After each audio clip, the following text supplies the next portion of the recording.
What's good, everybody? Welcome to the Pull-Up Show. I'm your host, Mr. BJ Matthews, a.k.a. B Jizzle. Before we get started, follow us on the YouTube page, the Pull-Up Basketball Podcast. Like, share, subscribe. All of our YouTube videos, hit that like button. Y'all come in here. Hit the share, subscribe. Hit that Cash App, $SlickRick1990. $SlickRick1990 is our Cash App. And if you guys now have Cash App, you can go to also, our super stickers and super comments that are available. Very, very simple. All you just got to do is make sure you guys hit that button.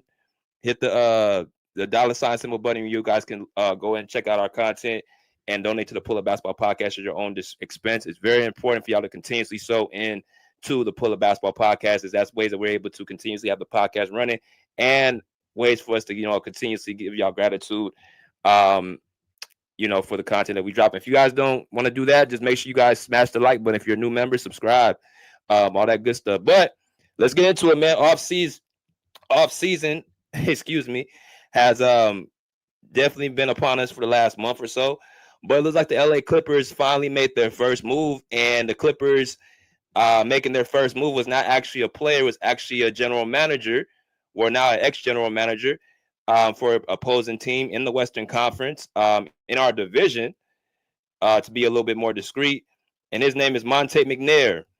As y'all can see right here, Monte McNair reshapes Los Angeles Clippers' destiny with bold vision, igniting a transformative era of excellence.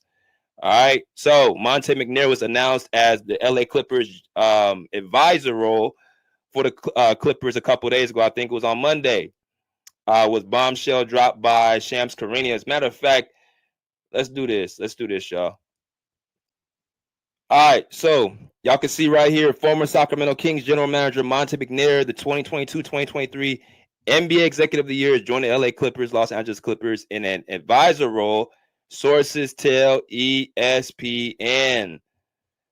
All right, Shams was the one to report this on June the 16th, so that was on Monday, and we are just touching on it now. I know it's a little bit, a day after, but like I tell you all the time, I like to, take my time with these reports and get my research, and I definitely did my research on this particular topic that I think y'all find very, very useful. Y'all sit back and having a good time and enjoy this light. So, after the Clippers went home in the first round this year against the Denver Nuggets in 7 games, embarrassing fashion,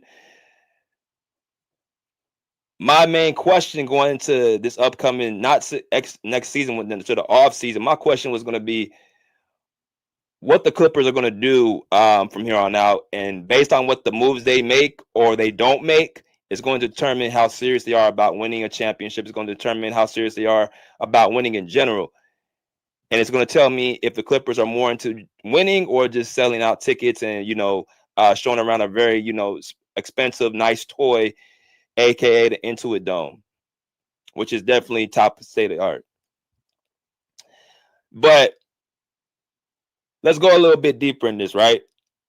So when Shams dropped a report, you can pretty much take it as gold. Shams is the new Adrian Wojnarowski with his reporting. So, definitely you could take it to the bank. But what does this mean? Well, where most of the moves are done basically by players, now this is an executive role. And why I'm talking about this, because this is a start of something I think, is going to be a different direction. And I'm going to explain why, because as this article is saying right here, it says Monte McNair reshapes the Los Angeles Clippers' destiny with bold vision, igniting a transformative era of excellence. Now, Monte McNair, as y'all can see real closely, has the Kings logo on his left chest. So he did serve as a general manager for the Sacramento Kings from, I believe, 2019 all the way to 2024. All right, he served as the Sacramento Kings general manager. If I'm not, I'm sorry, 2021 to 2025, 21, 22, 2020. Yeah, so I think 21 to 22, 22, 23, yeah. So he served for 5 seasons for the Sacramento Kings.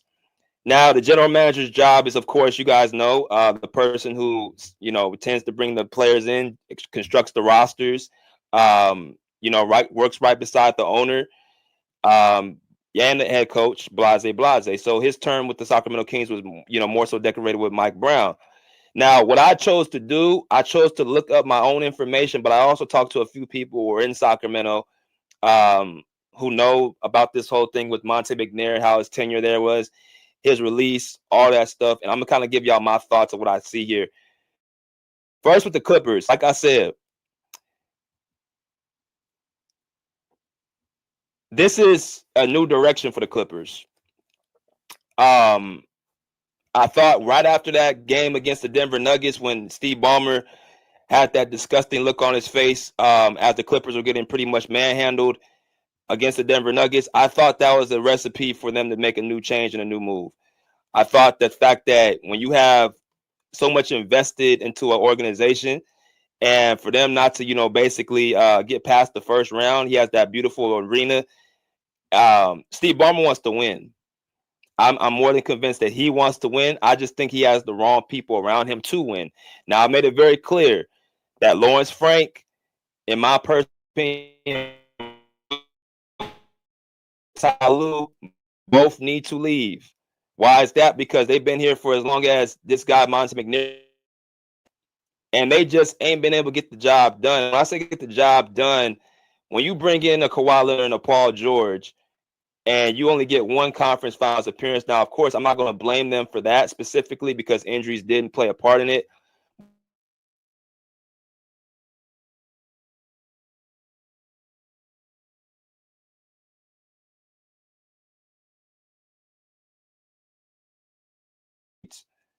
I made it very clear the other day. Ty Lue has not had one top 3 seed for the Clippers in his 4 years. Before we even talk about the playoffs, let's talk about the regular season because I like to talk about the regular season so much. A team led by Kawhi and Paul George, who were not injured during the regular season all 4 years. They did have years that they did play enough amount of games to earn a top 3 seed. They never got a top 3 seed in the West. And at this time, you can say between 2021 all the way to 2024, you can say this is a top 5 duo in the Western Conference. Yes, Kawhi and Paul George. You can say they're a top 5 duo in the NBA. And for you not to have a top 3 seed, not one of those years under Ty Lue, you're watching the games, you're seeing how the games are going, the momentum flows, and you just see that the team just looks stagnant. And I always tell people, a team is as good as their scheming is from their coach. You can have all the talent in the world, but if your coach does not put you in the right positions to be successful, you're not going to reach your full potential. And that's what the Clippers never reached with their full potential, not even the regular season. Now the playoffs, we give them a pass because you had injuries to both of your stars. Kawhi missing 4 playoffs in a row up until this year, and Paul George missing 1 playoff his last couple years ago. So we give them grace for that. But when you talk about this tenure and how Tyronn Lue has just basically not had his best players and had his best team, that's not entirely true. And when he's had them, I think he's underachieved. He's had great talent around with multiple, two-way wings. You had Marcus Morris, you had Robert Covington. You know what I'm saying? You had you had some good pieces, even though you traded them away for James Harden, right? You traded away, KJ Martin. You had Nicholas Batum for a period of time. I'm talking about when they first assembled, like in 2021. That 21 team, they had a lot of talent, right? 2024, they had a lot of talent. Both those seasons, Kawhi and Paul George played enough games to earn them a top 3 seed. Not one of those years they had a top 3 seed. Hell, you can even say 2023. Even though they only played like 50-something games apiece, you got NBA stars to this day who's playing somewhere around that amount of games, and they still have teams getting like, good seedings. I'm just saying, for what Kawhi and Paul George had as far as their talent, I thought it was more so because of just their individual greatness and less about their coaching. Right? I see the records right there, all 4 years that Kawhi and Paul George were together, or all 5 years.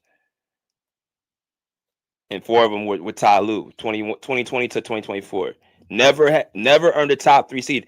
Even in the bubble under Doc Rivers, one thing I'll give Doc Rivers is that he actually got his team to top 3 seeds. And that's another difference between Ty Lue and Doc Rivers. I'm going to go too off kilter. Doc He's had top 3 seeds. With the Clippers, Lob City, they were a top 3 seed one year. I think they were number 1, number 2 seed in the West. You had, in the bubble in 2019 and 2020, the Clippers were number 2 in the West behind the Lakers. You saw with the Sixers the year after in 2021 with the Sixers, they got a top. They were number 1 in the East under Doc Rivers. The playoffs is where he definitely crumbles as far as his scheming and adjusting. But the regular season, Doc Rivers, tends to, pretty much get the most of his teams if you put the right talent around him. So I think Tyronn Lue's voice has pretty much ran its course, and I think Lawrence Frank's voice has ran its course. Why is that? Because, a lot of times it's easy to kind of let Lawrence Frank go under the radar because he is under the radar. Nobody really sees him at games. Nobody really pays attention to him. So you kind of look at it like, well, this guy doesn't really have much of this guy really doesn't have much of a say so, but he actually really does. He's the president of basketball operations. When you're the president of basketball operations, you're right next to the owner. You're right. As far as the basketball realm, you're the top dog in basketball operations. Steve Ballmer is the chair. He's the owner. But you're right. You co-side side by. You work with him. Nothing don't go into that across that desk. No trade, no acquisition, no free agent signing. Nothing goes. No draft pick. Nothing goes across that desk without Lawrence Frank's knowledge. And if he's not co-signing with it, it's not going through. You can have as many suggestions as you want, but unless it's Steve Ballmer pulling the trigger, nothing's going to cross that table unless it's coming from Lawrence Frank. And the way I see it, if that's true, then Lawrence Frank holds a lot of culpability of what's going on. Right? We talk about his roster construction throughout the years. We talk about, the signings he has let go. One of the biggest things that I want to give a shout out to my man Dom about, Dom, dude from Brooklyn or dude from New York, he made it very clear. Lawrence Frank is a bargain GM. And at first I had to kind of look at what that was about because, again, the Clippers have had so much talent that you kind of see certain things going under the radar. But when you really look a little bit deep into it, they've been actually overcoming some of the pitfalls of what the upper management has been doing. Right? Lawrence Frank, his mindset has been to sign high quality players for low prices or try to get a bargain deal. Right? You have Patrick Beverley in 2021, right? And this was around the time this is the year. This is coming into the second year of Lawrence Frank becoming president of basketball ops, or the first year, right? Lawrence Frank, after the 21 playoffs where the Clippers made to the conference finals, I want y'all to stick with me. Patrick Beverley, you would think was going to get signed to another deal for the Clippers. He's up for free agency. But according to his report, the reason why he didn't sign with the Clippers is because of Lawrence Frank's disrespectful offer. Right? Lawrence Frank's disrespectful offer is why Patrick Beverley did not re-sign with the Clippers. Right? And then you hear DeMarcus Cousins come on talk about, well, yeah, Lawrence Frank holds a lot of culpability. That is kind of under the radar. Nobody really talks about his vision, which isn't really much. You got Lou Williams, who was co-signing with that as well. There was an interview with that. DeMarcus Cousins and Lou Williams was on it. Rachel Nichols and Chandler Parsons, go check it out. He made that, I think, not too long ago, this year. That Lawrence Frank has a hand in why the Clippers are why they are. Why they have not been able to, build a winning championship team, aside from the injuries. Because, again, which makes sense, he is responsible with all the roster construction. Nothing goes across that desk unless he signs off for it and Steve Ballmer signs off for it. And then the most egregious thing he allowed happen, which is all on him, was him trying to shortchange Paul George of his money. So my thing is, if a person is told 1, 2, 3 different times, 4 or 5 different times about a certain person over and over, that more than likely is true. More likely is true. Am I saying Lawrence Frank has all bad things? No. I think he's good with signing rotational pieces. I think he, is good with signing guys like Terrence Mann, bringing guys like that in, bringing in, pieces like, trying to bring other rotational pieces in with Ben Simmons, with Chris Dunn, right? Trying to bring in guys that's going to, help build around the stars. But the issue is that we ran into this season, it's always going to be a stars league, meaning you're not doing anything without a dynamic duo or just a real dominant star. You're not doing anything. The NBA is too talented for you not to just be run on role players. So when you talk about star players, you have to treat them as such, as stars. You trying to give Paul George a low balling offer, which he described just like Patrick Beverley described, is the reason why he was able to get up and walk and leave. Because again, these players who are putting all this work in, who are decorated talents, and their resumes speak for themselves, they expect to get paid a certain salary. Patrick Beverley, a multiple all defensive team player and a playoff performer on the defensive end, could have done what y'all expected Chris Dunn to do on Jamal Murray. We've seen him go against Russell Westbrook. We've seen him go against Devin Booker. We've seen him go against Donovan Mitchell. And that was my thing. When the playoffs come, who are you going to be in the postseason? And we saw the entire team outside of y'all know who, Kawhi Leonard, show himself to the very end. That's not a disrespect to the role players, but to expect role players to come out and take stars' spots is just simply not realistic. And you're putting your guys into positions to not be successful. Right? And then the newest one, we're going to see what happens. And I'm going to go into the signing of Monte McNair, why I think he's here, is this James Harden situation. What's going to happen with James Harden? Lawrence Frank came out in the exit interview and spoke about how if both sides are agreeable, then they'll bring James Harden back. My stance is I think James Harden has ran his time out here as well. I think Ty Lue, Lawrence Frank, and James Harden all go hand in hand. And I think for the Clippers to be able to move anywhere but backwards, they're going to have to get rid of these guys because, with all due respect, they just seem to be holding the Clippers back. And I'm standing on that. But again, that's just my stance. But let me go into right here with Monte McNair. So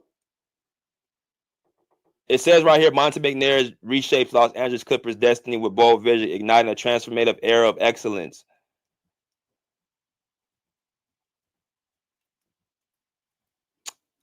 Now, a lot of people don't know too much about him, so I did do my research. Monte McNair was the 2022-2023 Executive of the Year. Same thing Lawrence Frank was in the bubble year for signing Kawhi and Paul George, and then letting Paul George walk, which kind of undoes what he did, but he did receive that award, and Monte McNair received it as well. Last year, or in the play-in, when the Kings lost to the Dallas Mavericks without Kyrie Irving and Luka Doncic was obviously departed. Apparently, they chose to go a different direction and chose not to wait. As a matter of fact, the players were still in the arena after the game when they made the call for Monte McNair to be released. And it was a mutual agreement. So I think really it just came to a point that the Kings, especially right now, they're pretty much at a point where they're going to be probably rebuilding now. You let go of your head coach, Mike Brown, who got you to your first playoff appearance as a top 3 seed, Tyronn Lue. As a top 3 seed, Mike Brown did something in 1 year that Ty Lue couldn't do in 4 years. But yet he can't get a job. But I think the departure of him and then De'Aaron Fox right behind him, and then the direction the Kings are going, I think it was an appropriate time for Monte McNair to be released. So now he's with the Clippers as an advisor, not as a general manager, as an advisor. So what does that kind of entail? Well, that pretty much entails what it is, an advisor role. You're pretty much left to advise the front office. So he's going to be working hand in hand with, looks like, Lawrence Frank with basketball decisions.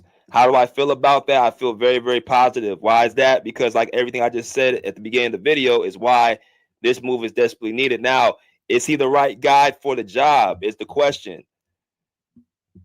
Why did he get released from the Kings? And, you know, what type of general manager, what type of player that he goes after? So, according to my sources, Monte McNair, if you ask him what he likes, he values the analytics of the game more than the eye test. One of the big reasons why him and Mike Brown, I think, stayed into it, or they didn't see eye to eye, was, I think, it's kind of funny, like Tyronn Lue and Lawrence Frank. I think they have both different visions.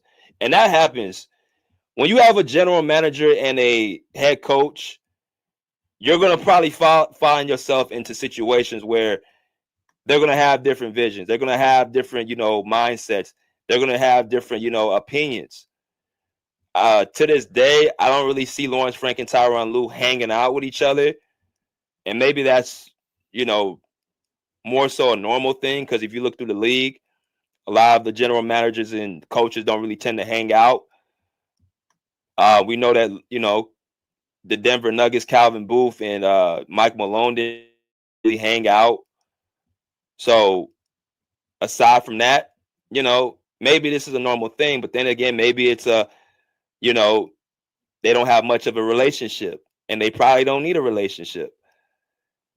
But they do need to produce some results. See, the reason why Calvin Booth and Mike Malone get a pass, because they got a championship together. You don't got to like each other and go out to dinners and, walks on the beach and all that, but you do have to be able to do your job.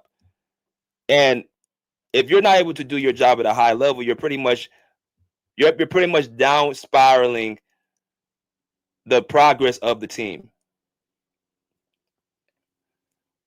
You're down spiraling the progress of the team. And that's why Lawrence Frank and Tyronn Lue, in my personal opinion, they can leave, because if Calvin Booth and Mike Malone can get, see, that's another thing. If certain players and people can get fired, don't tell me that Lawrence Frank and Tyronn Lue and James Harden can't be removed as well. This is all Steve Ballmer. Steve Ballmer's mindset is he likes to develop relationships. So he kind of has a long leash for people he probably should let go. I admire that. But at the same time, you gotta know where your direction is. Do you want to win or not? This was a golden year for the Clippers to show that this was going to work. And if it's not going to work in anything in business, you have to most likely move on. And I think this move for Monte McNair is probably a new transition, because this is telling me that the Clippers are looking to find some type of reinforcements and some help. No, he's not coming in as a general manager, and probably he shouldn't come in as a general manager. But I would say this is more of a interview, because just like Jeff Van Gundy came in here as the assistant coach for next to Tyronn Lue, Jeff Van Gundy is a established head coach. With the Knicks, he was with the Houston Rockets. Had top 5 defenses. People marveled over Jeff Van Gundy's defense last year. Brian Shaw coming in at the halfway mark last year, going, I think I misquote, he went 5-1, not 4-1 last year, in the absence of Tyronn Lue. All these things that are transpiring, like I tell you, I don't believe in coincidences in life. When you have a circle amount of events happening one after another, it means it's for a bigger meaning. Them bringing this Monte McNair dude in is speaking volumes that Lawrence Frank, I think Steve Ballmer is starting to lose a little bit faith in Lawrence Frank. I think he's losing faith in that front office. I think he's trying to find answers. Well, Tyronn Lue signed a 5-year extension. That don't mean nothing. Monty Williams had a 5-year extension for the Detroit Pistons right away, and they let him go. Sometimes ownership will do a favor for a coach that they, have a good relationship off the court. But once they don't get it done, these contracts are guaranteed.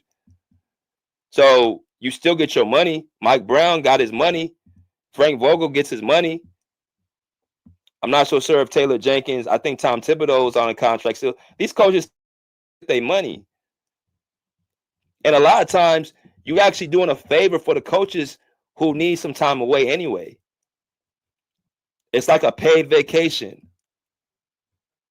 Especially if you've already won a championship. I mean, unless you just don't have a life outside of basketball and, this is something that keeps you going, you should probably enjoy your time off with your family or, time for yourself, enjoy your time. I mean, that's a paid vacation.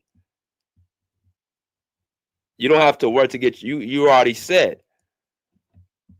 So you're not really rushing to come back. I think Frank Vogel and Mike Brown, those coaches are kind of like, cool with being away. Look at Bob Myers from the Warriors. Bob Myers has been away for 2 seasons doing, ESPN or doing, was that ESPN? Yeah, ESPN. Doing a different avenue because that role he took with the Warriors, he did it for so long. And I'm pretty sure it was stressful, but he already made himself established with 4 championships. Now, there's more to be done, but I do like this acquisition because we need a shakeup. We need a shakeup. I don't know if this guy's the answer. Apparently, he made, not the best decisions down the line. That's why they allowed him to, allow him to leave. But I would like to know what got him that Executive of the Year award in 2023. Was it just the fact that the Kings were the number 3 seed in the West? They made the playoffs, off of Mike Brown. Was it because he's really making good acquisitions that year? I can't remember all the players he brought in. I think Keegan Murray. Keegan Murray was drafted, and this was the guy that brought him in. They brought in. Let me see something. Hold on 1 second. All right, so let's look at something really quick because we gotta know what we're dealing with when we're bringing this guy in. And the Kings, he's been with them since 2021, right? So apparently one of the biggest things that I guess is a negative on his resume is how Tyrese Hallebert, who they drafted, I think the year before he came in 2020, he trades him away to Indiana for Domantas Sabonis, I believe in 2022, if I'm not mistaken. I think in 2022 he trades him to Indiana for Domantas Sabonis.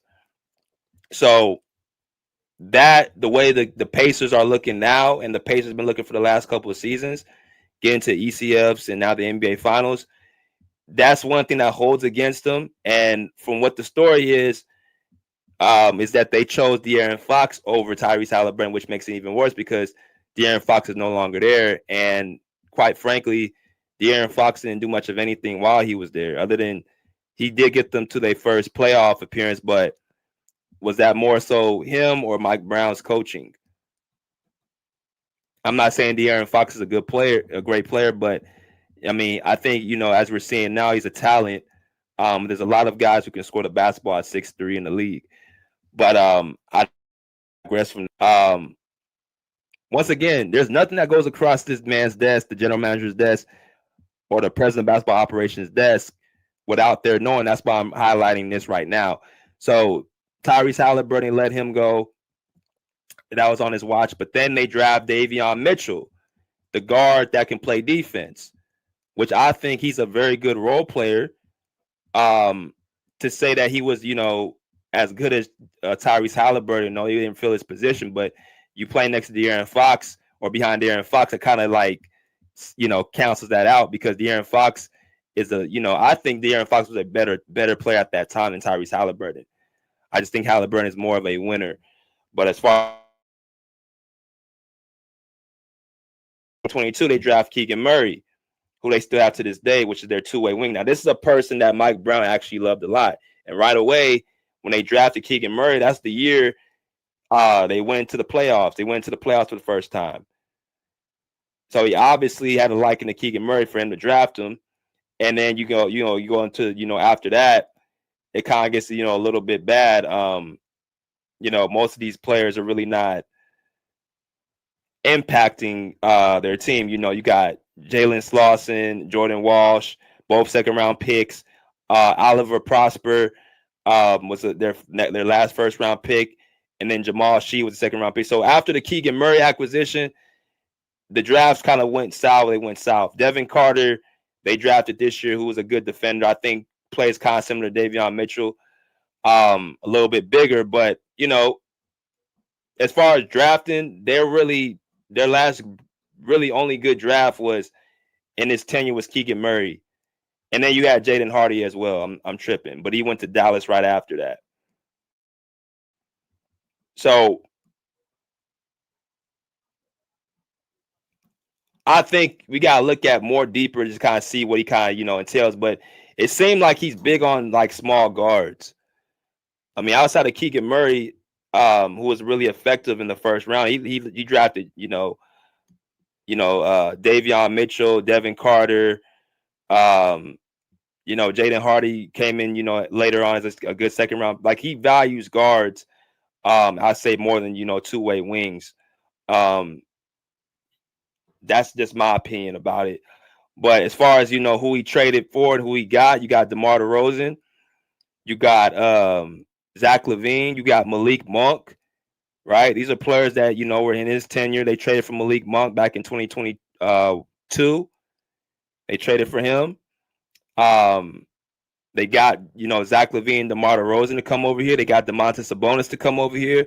So that kind of highlights to me that he's not afraid to make, big changes. He's not afraid to, get star power. I think, once again, every GM, every person has their flaws, right?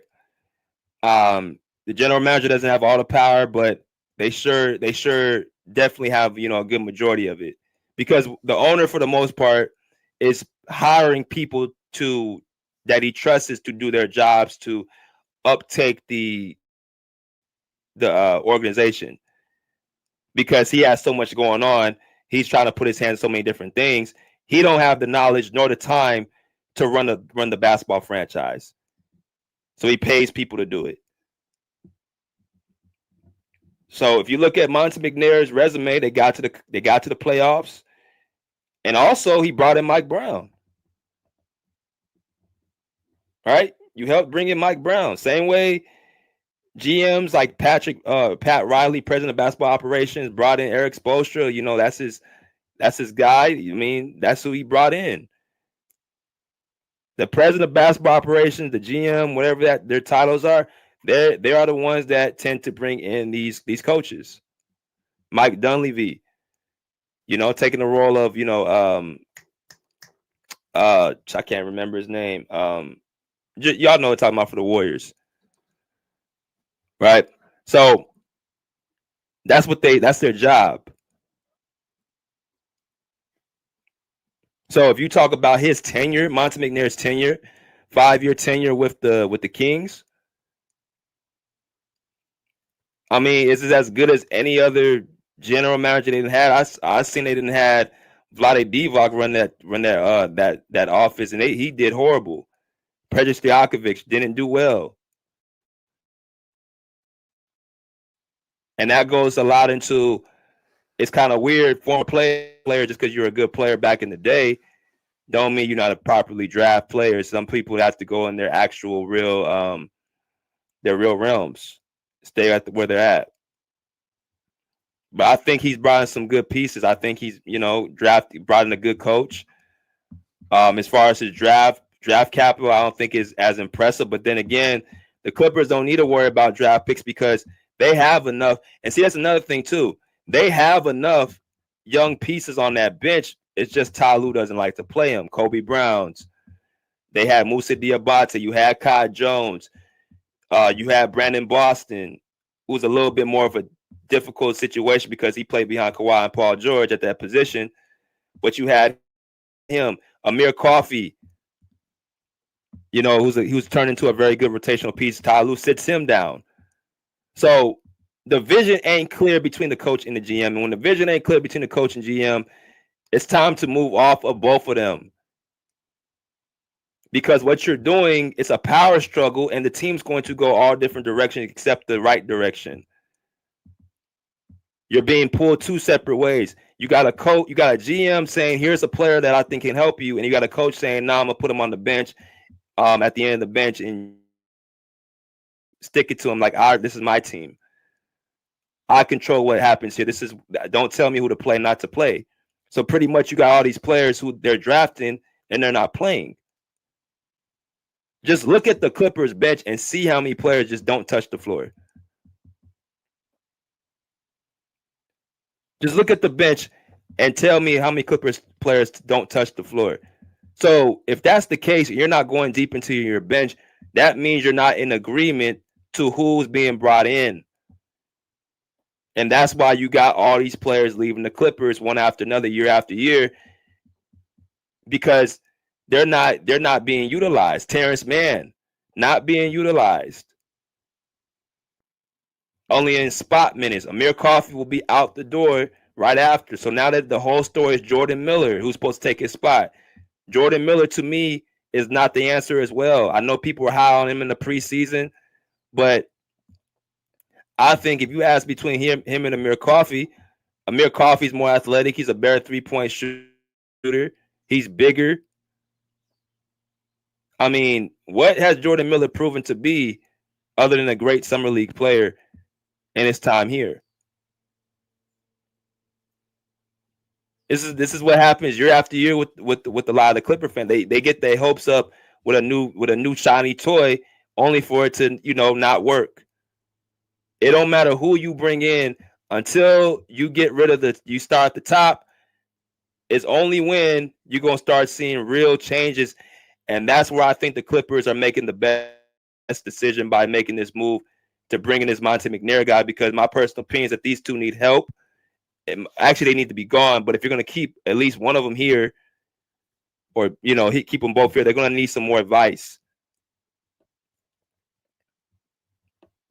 And I think Steve Ballmer having these two people, Jeff Van Gundy and Monte McNair being brought in, is telling me that these two guys' job ain't safe. All these coaches getting fired left and right. Steve Ballmer is starting to get that revelation. Well, yeah, maybe this their time too. I don't know what it is about people thinking that they're so untouchable, man. Like, they're not.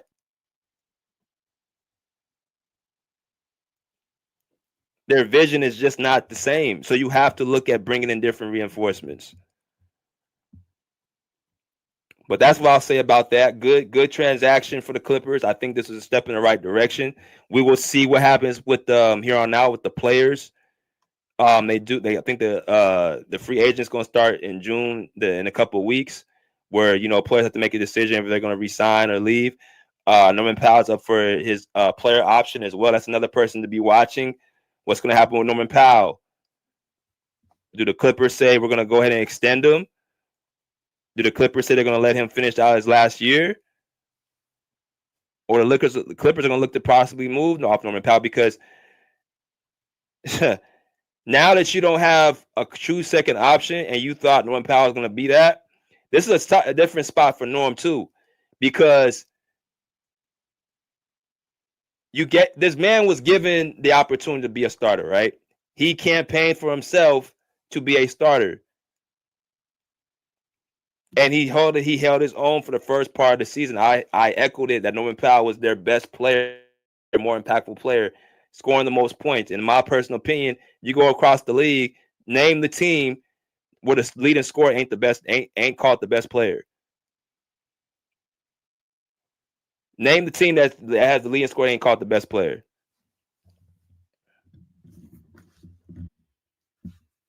So Norm definitely earned that right. So we're gonna see what happens. We're gonna see what happens with Amir Coffey.